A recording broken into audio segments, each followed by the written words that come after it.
بسم اللہ الرحمن الرحیم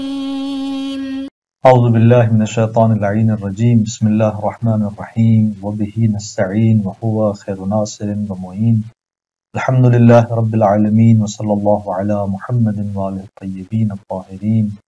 ہماری بحث کتاب المقاصد کے دوسرے حصے کتاب البیع کے مباحث میں جاری ہے، اور آج کے درس کا عنوان کاشف الغطا کا کلام اور شیخ انصاری کا اشکال اور مناقشہ ہے۔ گزشتہ درس کے اندر ہم نے کاشف الغطا کے اشکالات میں سے پہلے مورد کا جواب دیا تھا کہ دو جواب کلی اور نقدی شیخ انصاری رحمۃ اللہ علیہ نے بیان فرمائے، اور اس کے بعد مزید جو اشکالات ہیں قواعد جدیدہ کی صورت میں کاشف الغطا کے، ان کے اندر دوبارہ مناقشہ کرنے جا رہے ہیں۔ اس اعتبار سے آج کے ہمارے اس درس کے اہم عناوین میں سے پہلا عنوان کاشف الغطا کے دوسرے قاعدے کا جواب، اور اسی طرح پھر تیسرے قاعدے کا جواب اور اس میں مناقشہ، پھر چوتھے قاعدے کا جواب اور مناقشہ ہے، اور یوں پانچویں قاعدے کا جواب اور مناقشہ آج کے درس میں بیان کیا جائے گا۔ اور اس طرح ہم چلتے ہیں اپنے پہلے عنوان کی طرف کہ دوسرا قاعدہ اور اس کا جواب، اس کے حوالے سے شیخ انصاری رحمۃ اللہ علیہ فرماتے ہیں کہ وَأَمَّا مَا ذَكَرَهُ مِن لُزُومِ كَوْنِ إِرَادَةِ التَّصَرُّفِ مُمَلِّكًا، یہ جو کاشف الغطا رحمۃ اللہ علیہ نے فرمایا کہ وہ چیز جس کو انہوں نے بیان کیا، ذکر کیا کہ من لزوم کون، کہ لازم آتا ہے کہ ارادے تصرف مملک بن جائے۔ انہوں نے کہا کہ اگر ہم قول بالاباحہ کے قائل ہوتے ہیں تو لازم آتا ہے کہ تصرف یا ارادے تصرف وہ مملک بن جائے، اسباب مملکہ میں سے قرار پائے۔ اور شیخ انصاری رحمۃ اللہ علیہ فرماتے ہیں کہ فلا باس بالتزامہ، یہ جو اشکال انہوں نے کیا ہے، اس اشکال سے ملتزم ہونا کوئی عیب نہیں رکھتا۔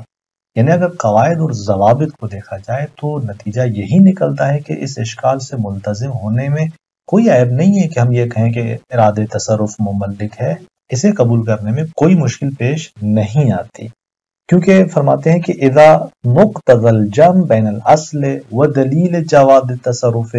المطلق وادلۃ توقف بعض التصرفات علی الملک، یہ تین طرح کے ہمارے پاس دلائل ہیں، اور ان دلائل کے درمیان اجتماع کی تقاضا یہ ہے، یعنی ان دلائل کو اگر جمع کرتے ہیں تو اس جمع کی تقاضا یہ ہے کہ یہ ان کا جو اشکال ہے کوئی مشکل نہیں رکھتا، کیونکہ اذا کان مقتضی الجمع، چونکہ جب مقتضا یہ جمع ہے جس کے درمیان، اصل کے درمیان، اصل سے مراد یہاں پر اصل عدم ملکیت ہے، کہ جب یہ معاملہ ہوتا ہے معاطات کا اعطاء اور اخذ صورت پاتا ہے تو شک ہوتا ہے کہ آیا یہاں ملکیت حاصل ہوئی، وہ چیز مالک کی اس ملکیت سے نکلی، تو ہم کہتے ہیں کہ اصل یہ ہے کہ عدم ملکیت ہے، یعنی اصل استصحاب یہاں پر بقائے ملکیت ہے، سابقہ ہے اس مالک اصلی کی۔ ایک جانب سے یہ دلیل ہے، وہ دلیل جواز تصرف المطلق، اور دوسری جانب سے وہ دلیل کے جو دلالت کرتی ہے اس بات پر کہ تمام تصرفات مطلق طور پر، یعنی حتیٰ وہ جو موقوف ہے ملکیت پر، وہ جائز ہے، کہ عمومات سے ہم نے اس طرح کا استفادہ کیا۔ وَأَدِلَّةِ تَوَقُّفِ بَعْضِ التَّصَرُّفَاتِ عَلَى الْمِلْكِ، اور ہمارے پاس تیسرے مورد میں وہ تمام دلائل ہیں کہ جو دلالت کرتے ہیں کہ بعض تصرفات ملکیت پر موقوف ہیں، جیسے مثلا لا بیع الا فی ملک، لا عتق الا فی ملک، اس طرح کے جتنے بھی دلائل ہیں جو کچھ تصرفات کو ملکیت پر موقوف جانتے ہیں۔ اب جب یہ معاطات صورت پاتا ہے اور ایسا تصرف انجام دیا جائے کہ جو ملکیت پر موقوف ہو، تو ان تمام اگر ادلہ کو دیکھا جائے، جمع کیا جائے، تو نتیجہ یہ نکلتا ہے کہ جیسے ہی وہ ارادہ تصرف کرتا ہے تو یہ ارادہ تصرف مملک بنتا ہے۔ اچھا، اس کی کوئی مثال ہمارے پاس ہے یا نہیں، یہ فرماتے ہیں کہ فَيَكُونُ كَالتَّصَرُّفِ ذِي الْخِيَارِ وَالْوَاهِبِ فِي مَنْ تُقِلْ عَنْهُمَا بِالْوَطْءِ وَالْبَيْعِ وَالْعِتْقِ وَالشِّبْهِ، فرماتے ہیں کہ اس کی مثال اس تصرف کی طرح ہے کہ جو صاحب خیار کا تصرف ہے یا واہب کا تصرف ہے، فیما اس چیز کے اندر جو ان سے منتقل ہو چکی ہے، یعنی ذی الخیار صاحب خیار سے بیع کے ذریعے جو چیز مبیع منتقل ہوئی ہے، اس طرح واہب نے جس چیز کو ہبہ کیا ہے اب یہ ان کی ملکیت سے منتقل ہوئی، یہ ان کا تصرف کرنا کیسے؟ بالوطء، اگر وہ قنیز تھی تو اس کے ساتھ وطی سے، والبیع، یا وہ چیز جو ان سے منتقل ہوئی ہے اس کو یہ کسی اور کی طرف منتقل کر دیں، دوبارہ بیع کریں کسی تیسرے شخص کو، والعتق، اب تھا تو اس کو آزاد کر دیں، وشبہ، اس طرح کے اور تمام تصرفات، کہ یہاں پر آپ دیکھیں کہ وہ چیز ذی الخیار سے واہب سے نکل چکی ہے، لیکن جیسے ہی یہ شخص بیع کرتا ہے، عتق کرتا ہے، تو یہاں پر وہ چیز دوبارہ آنما اس کے اس عمل سے پہلے اس کی ملکیت میں واپس پلٹ جاتی ہے۔ تو یوں آغا فرماتے ہیں کہ یہ جو اشکال کر رہے ہیں دوسرے مورد میں اور دوسرے قاعدے کی صورت میں، یہ ان کا اشکال جو ہے وہ کوئی عیب نہیں کہ ہم کہیں کہ اس سے ملتزم ہونا عیب نہیں رکھتا۔ اس کے بعد تیسرے قاعدے کا جواب دیتے ہیں، جہاں پر تیسرے اشکال کو بیان کیا تھا کاشف الغطاء نے کہ وَأَمَّا مَا ذَكَرَهُ مِن تَعَلُّقِ الْأَخْمَاسِ وَالزَّكَوَاتِ إِلَى آخِرِ مَا ذَكَرَهُ فَهُوَ اسْتِبْعَادٌ مَحْضٌ۔ آپ فرماتے ہیں کہ وہ چیز جو انہوں نے بیان کی کہ خمس کا تعلق پیدا کرنا، زکوٰۃ کا تعلق پیدا کرنا، الی آخر ما ذکرہ، تمام تر وہ امور جو انہوں نے بیان کیے تھے، وہاں پر انہوں نے کہا تھا کہ ایک طرف سے ہم دیکھتے ہیں کہ خمس ہے، زکوٰۃ ہے، دین ہے، حق شفا ہے اور تمام اس طرح کی چیزیں، اس کا تعلق اس مال سے ہوتا ہے کہ جو انسان کی ملکیت میں ہو، یعنی ما فی الید کے ساتھ تعلق ہوتا ہے اس کا۔ لیکن معاطات کے اندر ہم قول بالاباحہ کے قائل ہوتے ہیں، اور معاطات مفید ملکیت نہیں ہے۔ ہم دیکھتے ہیں کہ مال معاطات کے ساتھ یہ تمام امور تعلق پیدا کرتے ہیں۔ اب آقا فرماتے ہیں کہ یہ جو انہوں نے اشکال کیا تھا، یہ استبعاد المحض، یہ فقط اور محض استبعاد ہے۔ اب یہاں پر استبعاد محض میں دو طرح کی تفسیر بیان کی گئی ہیں، دو معنی یہاں پر بیان کی گئی ہیں۔ ایک اس طرح سے معنی کی گئی ہے کہ یعنی استبعاد المحض، یعنی یہ کہ ان امور کا معاطات کی صورت میں ملنے والے مال سے تعلق پیدا کرنا، یعنی غیر ملک سے تعلق پیدا کرنا کوئی مانعیت نہیں رکھتا۔ چونکہ آپ دیکھیں کہ ایک مرتبہ کچھ انسان کے اموال میں سے وہ چیز ہوتی ہے کہ جو اس کی ملکیت قرار پاتی ہے واضح طور پر، ایک وہ چیز ہے کہ جو ملکیت اس طرح سے نہیں ہے، غیر ملک ہے، لیکن اس کے ساتھ معاملہ ملکیت کا کیا جاتا ہے، اس کی سلطنت اس پر اس طرح سے ہے کہ وہ اس طرح کے تصرفات انجام دیتا ہے اس مال کے اندر، جسے مال معاطات ہے، کہ جو حتیٰ ملکیت پر موقوف ہوتے ہیں، ایسے تصرفات وہ انجام دیتا ہے۔ تو آپ فرماتے ہیں کہ کیا معنی ہے کہ ہم کہیں کہ خمس ایسے مال سے تعلق پیدا کرے؟ یہ استبعاد محض ہے، اس طرح کا اشکال جو ہے۔ اور ایک اس کا معنی یہ بھی کیا گیا ہے کہ جو سید یزدی نے حاشیے کے اندر کیا ہے، کہ وہ کہتے ہیں کہ یہ استبعاد محض ہے، یعنی اصلا کیا مشکل ہے کہ یہ جو غیر ملک ہے، یعنی وہ مال معاطات کے جو غیر ملک ہے، اس غیر ملک مال کے ساتھ تعلق پیدا نہ کریں، یعنی اس غیر ملک مال کے ساتھ خمس اور زکوٰۃ اور یہ تمام امور تعلق پیدا نہ کریں، تو اس میں کون سی قباحت ہے؟ تو بہرحال یہ دونوں طرف کی تفسیر کی گئی ہیں، تو واضح ہوئی یہ بات کی یہ استبعاد محض ہے۔ اگر یہاں پر ممکن ہے کاشف الغطاء یا اس طرح کوئی آ کر دفاع کرنا چاہے اس جواب سے، اور اس جواب کا یعنی آ کر اس کے مقابلے میں کھڑے ہو کر یہ کہے کہ وَدَفْعُهُ بِمُخَالِفَتِهِ لِلسِّیرَةِ رُجُوعٌ إِلَیْہَا، یعنی وہ آ کر مثلا یوں دفاع کرے کہ دیکھیں سیرت قائم ہے اس بات پر کہ وہ کبھی بھی غیر ملک سے وہ آثار جو ملکیت پر مترتب ہوتے ہیں، اس طرح کے آثار کو غیر ملک پر مترتب نہیں کرتے، وہ ان تمام چیزوں کو، ان امور کو ایسے مال سے تعلق جانتے ہیں کہ جو انسان کی ملکیت میں قرار پاتا ہے، ملک سے ان کا تعلق ہے، سیرت اس پر قائم۔ تو آپ فرماتے ہیں کہ وَدَفْعُهُ بِمُخَالِفَتِهِ لِلسِّیرَةِ، ان امور کا مال معاطات سے تعلق پیدا کرنا، اگر اس کو یوں دفع کیا جائے، جو ہم نے جو کہا کہ یہ استبعاد محض ہے، اس استبعاد کو یوں دفع کیا جائے کہ یہ مخالف سیرہ ہے، تو آپ فرماتے ہیں کہ یہ رجوع الیہا، یہ دوبارہ خود سیرت کی طرف پلٹنا ہوگا، یعنی در واقع آپ پھر ایک سیرت کے عنوان سے ایک الگ دلیل سے استفادہ کر رہے ہیں اس مطلب پر۔ اور جیسے بعض بزرگان نے کہا ہے کہ یہاں پر ہم سیرت کا پہلے جواب دے چکے ہیں کہ سیرت بہت ساری اس طرح کی جو ہے ان کا منشا جو ہے وہ تسامح ہے، نہ معصوم۔ بہرحال فرماتے ہیں کہ یہ جو ان کا اشکال ہے یہ یہاں پر استبعاد محض ہے، اور آگے جو یہاں پر فرماتے ہیں کہ حتی مع ان تعلق الاستطاعہ الموجبت للحج، کہ استطاعہ کا تعلق پیدا کرنا، وہ استطاعت جو کہ حج کا موجب بنتی ہے، ایسی استطاعت کا تعلق پیدا کرنا، وتحقق الغنا المانع عن استحقاق الزکوٰۃ، یا غنا کا تحقق پیدا کرنا جو کہ زکوٰۃ کے استحقاق سے مانع ہے۔ آپ فرماتے ہیں کہ لا يتوقفان علی الملک، یعنی یہ استطاعت کا جو موجب حج ہے اور اس طرح غنا کا تحقق، ان کا تعلق جو ہے وہ اس طرح کے مال معاطات کے ساتھ، جو انہوں نے کہا تھا کہ مشکل ہے، اس طرح وہ مال معاطات کے ساتھ مثلا استطاعت پیدا کرتا ہے، جبکہ استطاعت انسان کے ایسے مال سے ممکن ہے جو اس کی ملکیت ہو۔ آپ فرماتے ہیں کہ نہیں، یعنی یہ تعلق استطاعت یا تحقق غنا لا يتوقفان علی الملک، یہ ملکیت پر موقوف نہیں ہے کہ یہاں پر یہ کہا جائے کہ انسان وہ مال کی جو اس کی ملکیت ہے اور ملکیت وہاں پر حاصل ہے اور پھر اسی سے استطاعت جو ہے حاصل ہوتی ہے، کہتے ہیں کہ نہیں، یہ اس طرح متوقف اس پر نہیں۔ تو یوں محقق یوں کاشف الغطاء کے ان اشکالات کے جواب شیخ انصاری دیتے ہیں، اور یہ تیسرا قاعدہ جس کا انہوں نے جواب دیا۔ پھر ان کے بعد چوتھے قاعدے کا جواب دیتے ہیں شیخ انصاری، فرماتے ہیں کہ وَأَمَّا كَوْنُ التَّصَرُّفِ مُمَلِّكًا لِلْجَانِبِ الْآخَرِ فَقَدْ ظَهَرَ جَوَابُهُ۔ یہ کہ انہوں نے جو کہا کہ تصرف مملک ہے جانب آخر یعنی دوسرے شخص کے لیے، یعنی ایک شخص تصرف کرتا ہے تو اس کا وہ تصرف کرنا عین کے اندر مملک بنتا ہے دوسرے شخص کے لیے، یعنی مالک بنا دیتا ہے اس کا یہ تصرف دوسرے شخص کو اس مال کی نسبت جو اس کے ہاتھ میں ہے۔ فرماتے ہیں کہ فقط ظاہر جواب، وہ اس کا جواب پیچھے جو ہم نے بات ارادے تصرف کی تھی وہاں گزر چکا، یعنی یہ جو ہم کہہ رہے ہیں کہ تصرف مملک بنتا ہے، تو یہ تصرف مملک بننا یہ کوئی مشکل اور اشکال پیدا نہیں کرتا۔ جواب اس کا وہی ہے کہ یہ ان ادلہ اور قواعد کو جب ہم جمع کرتے ہیں تو قواعد اور ان تمام ضوابط کے اجتماع کا نتیجہ یہی نکلتا ہے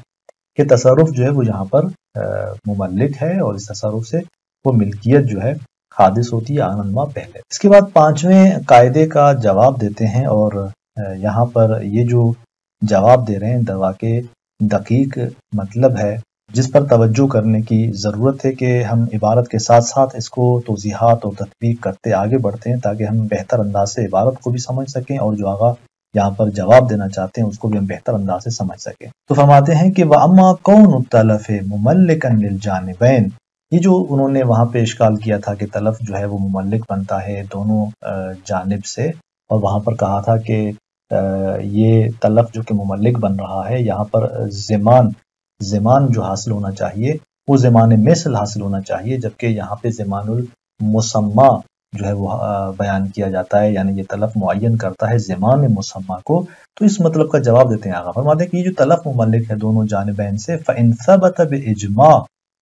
اگر یہاں پر ثبت کی ضمیر پلٹاتے ہیں زمان مسمى کی طرف، اس مطلب کو نظر رکھتے ہوئے جو پیچھے اشکال اس طریقے سے کیا گیا،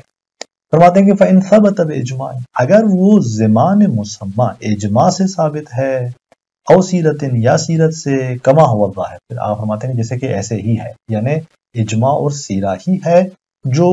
زمان المسمى کو ثابت کرتے ہیں ہمارے لیے۔ یعنی میں نے عرض کیا تھا کہ زمان المسمى زمان المثل کے مقابلے ایک مرتبہ وہ دو چیزیں جو ایک دوسرے کے عوض میں رد و بدل ہو رہی ہیں، مثال قلم کتاب کے عوض، کتاب قلم کے عوض، تو یہ جو ہے وہ انسان جب اس طرح کا معاملہ کرتا ہے تو جب کتاب لیتا ہے طرف سے تو اب یہ ضامن ہے کہ قلم اس کے عوض میں جو اس کو دی جائے طرف مد مقابل کو، چونکہ یہ دو عوض تھے جو رد و بدل ہو رہے تھے، یعنی وہ خود وہ چیزیں کہ جو قراردادی ہیں جن کو اعتبار کیا گیا ہے معاملے کے اندر عوضین کی صورت میں، ان کے زمان کو زمان مسمى کہا جاتا ہے۔ اب اگر اجماع اور سیرت سے یہ زمان مسمى ثابت ہے، جیسا کہ آپ فرماتے ہیں کہ ایسا ہی ہے، تو کان کل من المالین مضمونا بعوض، تو اس صورت میں ان دو مال میں سے ہر ایک جو ہے وہ اپنے عوض سے مضمون ہے۔ کون سا وہ عوض جو اس معاملے میں اعتبار کیا گیا ہے، یعنی عوض مسمى، اس کے مقابلے میں وہ مضمون ہر مال، یعنی اگر کتاب ہے تو وہ قلم کی نسبت مضمون ہے کہ کتاب لینے کے بعد قلم دی جائے گی، قلم دینے کے بعد کتاب جو ہے لی جائے گی، یعنی کتاب جب لیں گے تو قلم وہاں پر عوض کے طور پہ وہاں دی جائے گی۔ تو یوں ہر دو مال میں سے وہ اپنے مد مقابل اس عوض کی نسبت مضمون۔ فَيَكُونُ تَلَفُهُ فِي يَدِ كُلٍّ مِّنْهُمَا مِنْ مَالِهِ مَضْمُونًا بِعِوَضٍ۔ اب جب اس طرح سے ہے تو اب اگر ان میں سے کسی کے بھی ہاتھ میں جو مال تلف ہو رہا ہے، یہ تلف ہونا اس مال کا ان میں سے ہر ایک کے ہاتھ میں من مال ہے، یہ خود اسی کے مال سے تلف شمار ہوگا، مضموناً بعوض ہی، مضمون ہوگا اپنے مد مقابل عوض کی نسبت، یعنی یہ مال اس دوسرے مال کے مقابلے میں اور وہ دوسرا مال جو ہے وہ اسی کے مقابلے میں۔ تو یوں آپ فرماتے ہیں کہ وہ تلف ہر ایک کے ہاتھ میں جو ہے وہ مضمون ہے اپنے مد مقابل اس عوض کے لحاظ سے، جو کہ عوض مسمى ہم کہتے ہیں۔ اب اس کی آیا کوئی مثال ہے؟ فرماتے ہیں کہ جی اس طرح کی ہمارے پاس فقہ کے اندر ایک اور مثال موجود ہے کہ نظیر تلف المبیع قبل قبضہ فی ید البائع، یعنی اس کی مثال اس مبیع کے تلف کی ہے جو بائع کے ہاتھ میں تحویل سے پہلے قبض ہو جاتا ہے، تلف ہو جاتی ہے، یعنی مشتری نے ابھی اس کو تحویل میں نہیں لیا اور بائع کے ہاتھ میں ہی وہ تلف ہو جاتی ہے، تو یہاں پر کہا جاتا ہے کہ یہ دروا کے بائع کی ملکیت میں واپس چلی جاتی ہے اس تلف کے وقت، اور وہ بائع کے مال سے ہی تلف حساب ہوتا ہے۔ ویسے ہی جیسے ہم نے ابھی کہا گزشتہ عبارت کے اندر کہ یہاں ان دو مال میں سے ہر ایک جس کے ہاتھ میں تلف ہو رہا ہے وہ اسی کے مال سے حساب ہو رہا ہے۔ فرماتے ہیں کہ ایسا کیوں؟ فرماتے ہیں کہ لِأَنَّ هَذَا هُوَ مُقْتَضَى الْجَمْعِ بَيْنَ هَذَا الْإِجْمَاعِ وَبَيْنَ عُمُومِ عَلَى الْيَدِ مَا أَخَذَتْ۔ فرماتے ہیں کہ یہاں پر آپ دیکھیں گے، یہاں پر ہمارے پاس تین طرح کے جو ہیں وہ دلائل ہیں۔ ایک طرف سے یہ اجماع ہے، دوسری طرف سے عموم ہے الید ما اخذت، وبین اصالت عدم الملک الا فی الزمان المتیقن وقوعه فیہ، اور تیسری طرف سے اصالت عدم ملکیت ہے کہ اصل کیا ہے؟ عدم ملکیت ہے، یعنی یہ معاملہ جب ہوا تو مالک اصلی سے وہ چیز منتقل نہیں ہوئی، اسی کی ملکیت میں باقی۔ اس طرف سے یہ اصالت عدم ملکیت، الا مگر اس زمان میں جہاں متیقن ہو اس ملکیت کا وقوع فی ہے اس زمان، یہ اللہ استثناء اسی تیسرے دلیل سے وابستہ ہے۔ بس اصالت عدم ملکی مگر وہ زمان جہاں پر اس ملکیت کا وقوع یقینی ہو۔ بس ایک طرف سے اجماع، دوسری طرف سے یہ الید ما اخذت کی جو ہے وہ دلیل ہے، اور تیسری جانب سے یہ اصالت موجود ہے۔ فرماتے ہیں کہ ان تینوں کے اجتماع کا نتیجہ یہ ہے کہ ہم کہیں کہ فی الید جو مال تھا جب اس کے ہاتھ میں وہ تلف ہوا یہاں پر، تو ہم کہتے ہیں کہ یہ اسی کے ہی مال سے حساب ہوتا ہے۔ اب یہاں پر کس طرح سے ان دلائل کا اجتماع جو ہے وہ اقتضا کرتا ہے کہ ہم اس مال کو ذوالید کے ہاتھ سے، یعنی اس مال کو، اب یہاں پر ان دلائل کا اجتماع کس طرح اقتضا کرتا ہے کہ جو چیز تلف ہو رہی ہے ہم کہیں کہ وہ اسی ذوالید کے مال میں سے شمار ہو کہ اسی سے تلف ہو رہی ہے،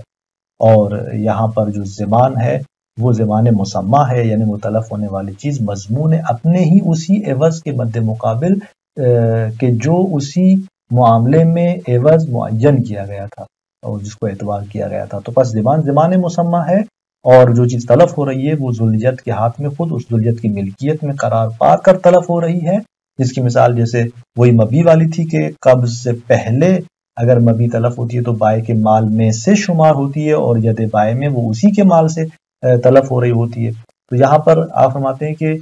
کچھ توضیح ہے یہاں پر، اور اس توضیح کو چونکہ ہمارا وقت تمام ہو رہا ہے اور توضیح تھوڑی سی دقیق تر بھی ہے، تو لہٰذا اگلے درس کے اندر ہم اس کی وضاحت دیں گے کہ کس طرح سے ان ادلہ اور ان تینوں دلائل کا اجتماع تقاضا کرتا ہے کہ وہ مال جو تلف ہو رہا ہے یہاں پر وہ اسی ذوالید کے مال میں سے حساب ہوگا، اور یہاں پر زمان